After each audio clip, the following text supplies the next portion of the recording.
Por La Voz del Derecho estamos transmitiendo desde la facultad. Un espacio hecho por jóvenes para gente joven. Los temas jurídicos desde una perspectiva académica. Desde la facultad. Conduce Andrés Charria.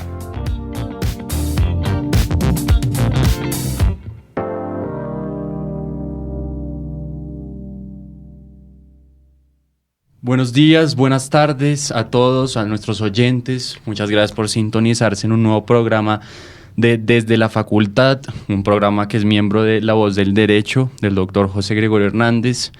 Hoy estamos, mi persona, Emilio Archila, dirigiendo hoy en esta ocasión, Marcela Puin, de la Universidad Externado, Juan Pablo Carbonell, de la Universidad de los Andes, y Sofía Quintero, de la Universidad del Rosario. Y entonces el tema de hoy yo creo que va a ser principalmente lo que vamos a discutir es acerca de el futuro del derecho, un poco sobre las percepciones que tenemos acerca de qué va a ocurrir en el futuro a venir, algunas opiniones sobre qué puede suceder en cuanto a los contratos, las diferentes ramas del derecho, qué opinamos acerca de todo esto. Y entonces pues yo creo que Juan Pablo nos estaba hablando de unos temas importantes acá antes de comenzar que él había preparado. No sé si Juan Pablo quieras seguir con eso un poco. Claro que sí, Emilio. Bueno, no sé si les pasó a ustedes, pero este tema abruma porque es demasiado amplio y estamos también jugando con el futuro y eso es bastante difícil. Y yo siento que en este tema podemos escribir no solo una, sino varias tesis de doctorado y postdoctorado y ponernos a especular sobre el tema. Ahí tengo varias ideas. Yo creo que podríamos comenzar en, digamos, cómo vemos el panorama general, el nuevo mundo jurídico en el futuro. Y lo otro es ya cómo ese nuevo mundo y esas nuevas tendencias por fuera del derecho lo van a afectar para transformarlo internamente. Es decir, que ya tengamos nuevas metodologías de investigación, nuevas metodologías de trabajo y de entender al mundo jurídico. Entonces yo creo que podemos dividirlo desde esos dos lados. No sé qué opinen, pues podríamos comenzar por eso.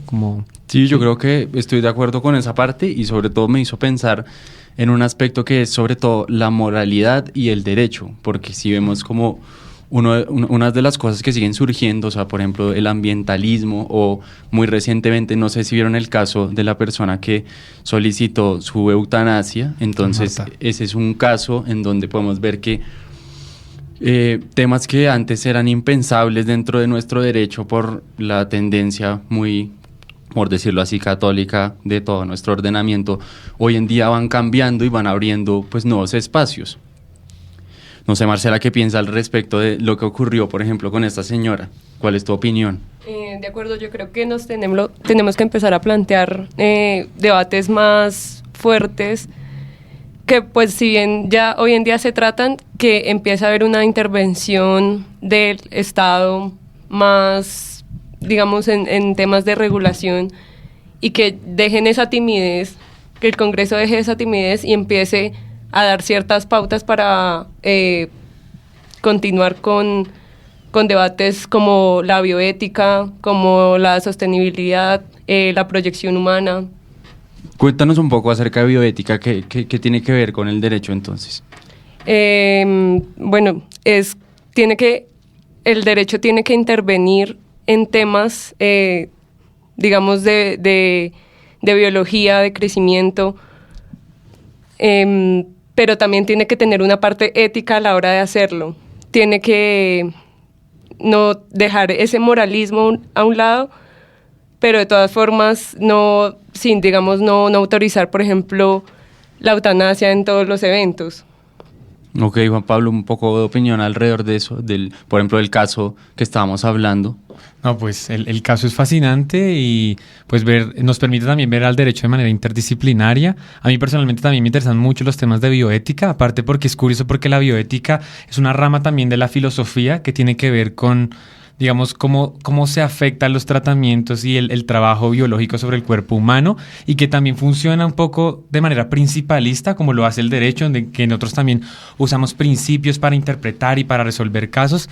Entonces, ese es un clarísimo ejemplo de cómo se empiezan a conectar otras disciplinas con el derecho y la van a ir afectando. Entonces, estoy de acuerdo con la opinión de Marcela. Y Sofi, ¿tú conociste el caso de la señora que pidió su eutanasia o no lo conoces? Sí lo conocí y en verdad pues estoy muy de acuerdo con lo que por qué lo solicita, y también considero que no solo se limite a enfermedades terminales, sino aquellas como cuando ya uno está cuadripléjico, que ya más o menos tu vida pues para muchos no tiene rumbo. Entonces considero que uno con esto podemos ver un avance y no nos limitamos a ciertos parámetros, sino que podemos ir más allá de lo que antes se estipulaba.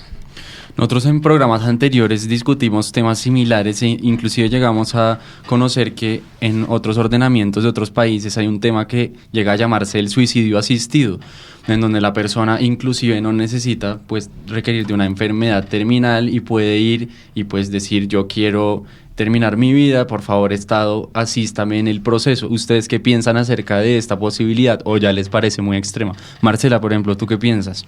Bueno, no, en realidad yo sí estoy de acuerdo, porque finalmente cada quien es libre de decidir sobre su cuerpo y su vida, y finalmente si no acuden al suicidio asistido, seguramente podrían de todas formas suicidarse por otros métodos. Entonces mejor hacerlo de forma menos traumática. ¿Y Juan Pablo? Sí, yo creo que en efecto, y me gustó cómo comenzaste el tema de la moralidad, el derecho, la famosa tensión en la que siempre nos hemos enfrentado, incluso también como estudiantes, y que todos estos temas, porque es que no solo que también tiene que ver con salud pública, sino temas de drogas, temas, por ejemplo, relacionados con el aborto, tienen como una misma esencia en el tratamiento, y es, digamos, imponerle obligaciones morales a través del derecho. Y siento que si se trata de un tema desde la salud pública, ahí ya cambia todo el panorama y ya el Estado puede saber cómo intervenir y asistir a las personas a partir de políticas de salud pública. Y pues detrás de todo eso hay un argumento económico que dice que la persona, si no se suicida bien, por decirlo así, pues va a terminarle costando al Estado inclusive aún más, porque pues si queda en una situación precaria, pues podría, pues lo hablamos ese día, quedar en el hospital por meses o inclusive años. Pero pensando otra vez un poco en la moralidad y conectado con estas nuevas tendencias en el derecho, yo creo que podemos ver un poco también el tema ambiental, porque acá en Colombia, que somos pioneros en todo lo que tiene que ver pues hasta con la función ecológica de la propiedad y demás, hay un tema que es el derecho de los animales, pues que si son sujetos de derecho o no, y por ejemplo fallos de la Corte Constitucional en donde han establecido que porciones de tierra, como lo puede ser la Amazonía, son sujetos de derechos, pero eso comienza a convertirse en un tema muy ambiguo, porque siendo sujetos de derechos, ¿cómo van a reclamar dichos derechos? ¿Cómo van a interponer una acción?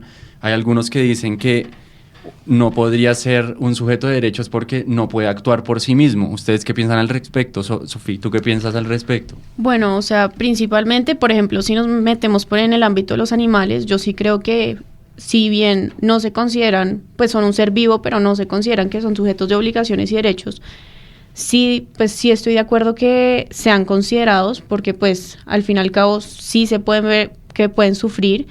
Y en cuanto al medio ambiente, pues sí se han implementado ciertas medidas que permiten proteger el medio ambiente, y cada vez yo creo que va creciendo. Está la Declaración Universal de Derechos Humanos, que establece, y todavía no se ha reconocido el derecho al medio ambiente sano como un derecho humano, sino hasta ahora está en reconocimiento. Entonces pues es ir a mirar a ver si sí se va a entrar a aceptar como un derecho. Acá en la Constitución lo consideramos un derecho fundamental, pero todavía no se considera un derecho humano. Y Marcela, ¿tú qué piensas un poco acerca de eso, de equiparar a los animales como sujetos de derechos al igual que los humanos? Pues bueno, no, en principio diría que no son sujeto de derecho, pero se les debe reconocer como parte esencial del desarrollo de la humanidad, y por tanto sí deberían tener un cuidado especial. Y lo que dije al principio, yo sí considero que es necesario que haya una intervención del Estado menos tímida al respecto. Ok, todos estos temas, ¿por qué los tratamos así como uno saltando del otro al otro? Yo creo que es importante porque sí son las nuevas cosas que van surgiendo, ¿no? Entonces, ¿en qué se diferencia nuestro derecho pues del romano, que viene hace 2000 años? De pronto no tanto en los contratos tan comunes como el de compraventa, aunque sí, porque ese es otro tema que podemos tratar, que son, por ejemplo, los contratos inteligentes. Y eso a mí me gustaría hablarlo ahora un poco. No sé ustedes qué sepan acerca de contratos inteligentes, si tienen alguna percepción preliminar o algo así, Juan Pablo, de pronto. Yo me atrevo también podemos tocar el tema de los contratos inteligentes, pero hacer un poquito un salto más como a esos motores que van a terminar afectando a la profesión jurídica. Acá también les recomiendo a la audiencia, y pues no sé si acá los colegas lo hayan leído, un libro que se llama El abogado del mañana, de Richard Susskind, un librazo que le da a uno esa perspectiva que está intentando hacer el ejercicio que nosotros estamos haciendo acá, un poco desde la perspectiva de las firmas y del mundo incluso del derecho civil, que intenta resolver esos problemas del día a día, pero es más de un acceso del abogado, no tanto del acceso a la justicia por parte del Estado. Y él habla de 3 motores en unos donde están precisamente los contratos inteligentes. El primero que él dice que va a afectar sí o sí la profesión jurídica es que vamos a empezar a generar una tendencia de que los servicios jurídicos puedan lograr más por menos. Es decir, que para contratar a un abogado y para acceder al derecho en sí mismo no tengamos que botar la casa por la ventana, porque ustedes bien saben, es muy costoso contratar una firma. Y digamos, si yo soy un comerciante que apenas está empezando, que incluso tiene que saber qué sociedad constituir para empezar, pues tiene que también saber bastantes cosas de derecho para poder empezar, y eso también implica un costo. Y por el otro lado, como la liberalización de la profesión, que esto seguro va a afectar a que las personas, que no solo seamos los abogados que prestemos servicios jurídicos, o que empecemos a dividir los servicios jurídicos que vamos prestando para nuevas necesidades del futuro. Y lo último, que es donde estarían los contratos inteligentes, sería cómo nos va a afectar la tecnología, especialmente la tecnología de la información. Todo esto de la Big Data, también todo el tema de la inteligencia artificial aplicada a los procesos que hacemos nosotros los abogados, y pues todo esto de la mano de cada vez más capacidad tecnológica. Cada vez hay más capacidad tecnológica que incluso incrementa la eficiencia y la eficacia de estos procesos. Entonces, siento que los contratos inteligentes los podemos encontrar en cómo esa tecnología va acompañando la función del derecho, aunque creo que la tecnología más útil va a terminar siendo la que es disruptiva, la que quiebra con nuestros esquemas, la que nos invita a repensarnos cómo estamos ejerciendo nuestra labor. Bueno, yo tengo acá una definición de un smart contract o de un contrato inteligente por parte de Antonio Legueren Molina, que hace un artículo muy bueno al respecto, que también se lo recomendamos a la audiencia, en donde un smart contract sería una secuencia de código y datos que efectúa la operación, en su caso prevista, y que no constituye un contrato en sentido jurídico, a pesar de que tal término figure en su nombre. Desde un prisma jurídico, con la expresión contrato inteligente se aludiría al acuerdo existente entre partes, del que la secuencia de código sería una porción del mismo o todo de él. Es decir, el contrato en sí mismo no constituye un contrato, pero sí responde a un acuerdo que le da sentido y al que le sirve de expresión. Entonces, ¿qué podemos sacar de esto? Yo creo que lo que es importante es entender que el contrato inteligente como tal es esa secuencia de código que con ciertas condiciones se ejecuta por sí misma. Entonces, un ejemplo que yo estaba leyendo que era muy bueno es el de la máquina dispensadora de alimentos, en donde uno introduce su dinero y pues la nevera pues lo que tenga lo que uno quiere comprar, pues se lo entrega, y eso es ejecutar un contrato de compra-venta. ¿Y esto qué hace? Esto elimina un montón de variables que cuando uno hace esta transacción de manera, pues, entre 2 personas, pues no van a ocurrir, o sea, no hay tantos riesgos, por así decirlo. Entonces vemos como lo que dice Juan Pablo es muy cierto, porque sí se reducen muchos costos y también se reducen muchos riesgos al implementarlos. No sé, Sofi, ¿tú qué piensas al respecto un poco? No, yo opino igual, y pues también creo que va a facilitar muchos procesos que antes nos tomaba, y pues incluso si nos salimos un poco del smart contract y vemos cómo la tecnología ha empezado a permear el sistema judicial, como por ejemplo con el decreto 806, que todo se volvió, que todo tiene que ser a través de internet, que puede radicar memoriales a través de un correo electrónico, pues facilita muchos procesos que antes tomaban meses, ahora pues se puede agilizar y tomar días, que te pueden responder un memorial en vez de 2 meses, te pueden responder un memorial en 2 semanas. Entonces creo que ya la tecnología está haciendo que se agilicen los procesos que antes se demoraban mucho tiempo. Sí, porque ese es otro tema, ¿no? Como que acá todos los trámites son muy lentos y requieren de demasiado papeleo. Pensemos en la venta de un vehículo o en la venta de un inmueble, todo lo que se requiere para esto, mientras que en otros países vemos que nada más es ir a la notaría y cambiar el nombre prácticamente y pues oficializar ese documento. Marcela, no sé qué pienses un poco acerca de esos contratos inteligentes o lo que se denomina como smart contracts, que vemos que no es todo el contrato, sino puede ser una porción del mismo.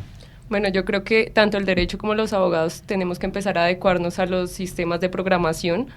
Hoy en día ya existen programas que eliminan, digamos, los intermediarios como los bancos, por ejemplo, y yo creo que ya es hora, por ejemplo, de empezar, hablando también de, por ejemplo, de una compraventa de una casa, empezar a cambiar ese sistema de título y modo y... Romano. Polémico. Sí.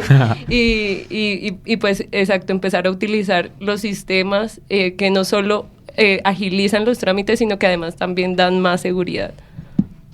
Claro, y finalizando un poco esta primera sección, yo creo que podemos referenciarnos un poco otra vez al artículo que les había mencionado anteriormente y hablar un poco de que es posible aludir a dos modalidades de contratos inteligentes, los llamados Smart Code Contracts y los Smart Legal Contracts. Los primeros aluden a las secuencias de código que son todo o parte de un acuerdo existente y que están almacenadas, verificadas y ejecutadas en una cadena de bloques, que sería lo que nosotros denominamos como blockchain, con las peculiaridades y características que de ello derivan. Los segundos son los que constituyen secuencias de código que expresan todo parte de un contrato, pero no están registradas ni se ejecutan en una cadena de bloques. Serían, por tanto, una alternativa más próxima a los contratos tradicionales, usualmente recogidos por escrito. Pero bueno, ya volvemos y entonces esperemos que les esté gustando mucho el programa. Esta es La Voz del Derecho. Bueno, estamos acá de vuelta y Sofía nos estaba mencionando un poco acerca de los delitos informáticos antes de proseguir con Juan Pablo, que también nos está hablando sobre design thinking.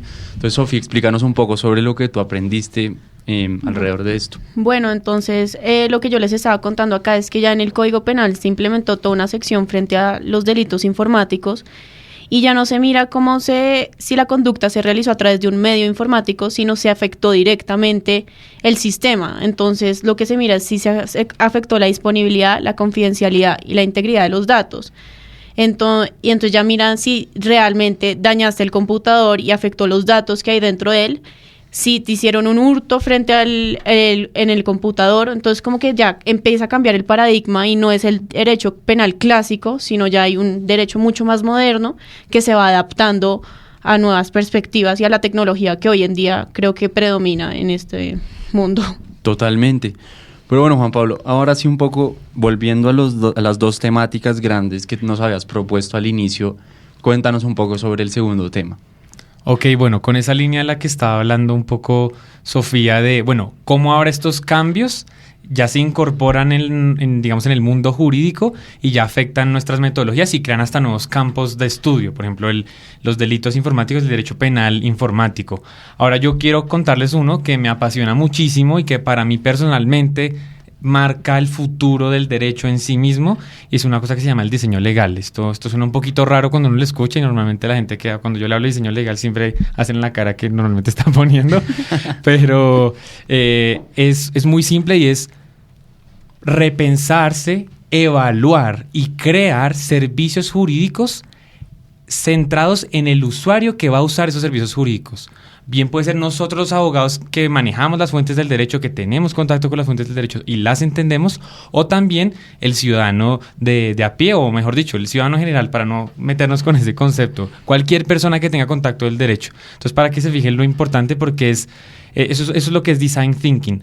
Pensarse y diseñar algo, porque es que uno en esta vida puede diseñar todo, desde este micrófono hasta un sistema jurídico, todo se puede diseñar en esta vida, y entonces eso es el design thinking.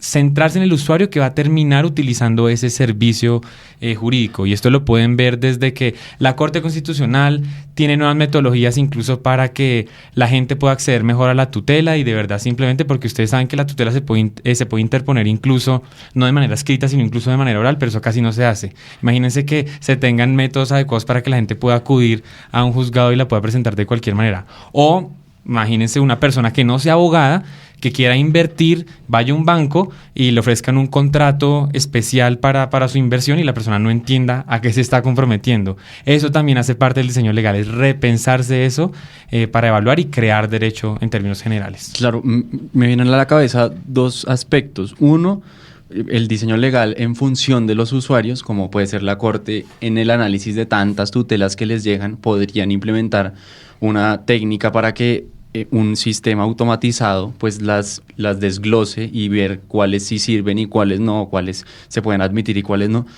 Y otro es el tema de la automatización en el tema de cosas que son muy puntuales y que unas a otras se parecen demasiado, como digamos un reclamo hacia una multa que a uno le pongan en el automóvil, en cuanto a que normalmente esos son documentos que casi siempre tienen los mismos requerimientos y que se podrían automatizar en últimas y beneficiaría mucho a los usuarios de pues, estos servicios legales. No sé, Marcela o Sofía, ¿qué opinan al respecto?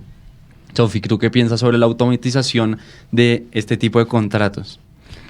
No, yo estoy de acuerdo y siento que al fin y al cabo va a agilizar mucho y pues el día de mañana va a facilitar la vida a los usuarios y no tiene que siempre recurrir a un abogado o siempre el gasto, porque siempre incluye el gasto y podrá acceder a una población mayor, a lo que normalmente se accede hoy en día con esos servicios. ¿Y tú qué piensas al respecto? De acuerdo, no puedo estar más de acuerdo porque finalmente para allá vamos. Como dije, también siento que el derecho se debe adecuar a eso y adecuar a las nuevas necesidades que presente la sociedad. Pues sí, yo creo que definitivamente y un poco ya concluyendo, lo que podemos ver es que el derecho sí es cambiante. No es tanto como lo que nosotros vemos en el día a día de que se dice que el derecho no cambia, que es permanente, que seguimos con las mismas reglas desde hace muchísimo tiempo, sino que vemos que las cosas sí van cambiando y nos toca adaptarnos a cómo la sociedad va pensando con el tiempo. Y eso me parece muy interesante, sobre todo para seguir discutiéndolo en este programa, pero también no sé si Juan Pablo quiera concluir con alguna cosa. Sí, no, yo quiero hacerle una invitación especialmente a la audiencia, y es a que, pues primero entendamos que la realidad siempre va a avanzar más rápido que el derecho. Siempre nosotros tenemos como abogados y el derecho en general alcanzar a la realidad e intentar regularla y acompañarla. Y ahora, precisamente porque va tan rápido, siempre tenemos que intentar tener una mente abierta e intentar pensar que no nos van a desbancar de nuestra profesión porque utilicemos nueva tecnología o porque hayan, digamos, nuevos desarrollos. Hay que, pues, no pensar y ser como luditas, es como ese término elegante de decir que no seamos retrógrados. Y eran precisamente estas personas que se oponían en la revolución industrial a las máquinas de vapor y miren todo el bien que pudieron causar esas nuevas innovaciones. Entonces la idea es invitar a las personas a que no sean luditas en el derecho y que tengan una mentalidad abierta para recibir todos esos insumos que nos van llegando. Bueno, a toda la audiencia desde la Facultad y la Voz del Derecho les agradecemos por acompañarnos en este programa. Esperemos que nos sigan escuchando. Trataremos de hacerlo cada semana. Muchas gracias a todos los que estuvieron acá acompañándome en esta sesión y entonces pues les mandamos un gran saludo. Síganos en redes desde la facultad en Instagram. Muchas gracias y hasta luego.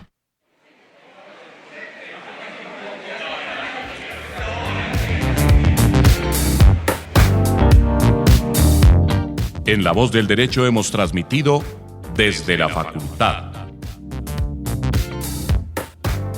Un espacio hecho por jóvenes para gente joven. Los temas jurídicos desde una perspectiva académica. Desde la Facultad. Condujo Andrés Char.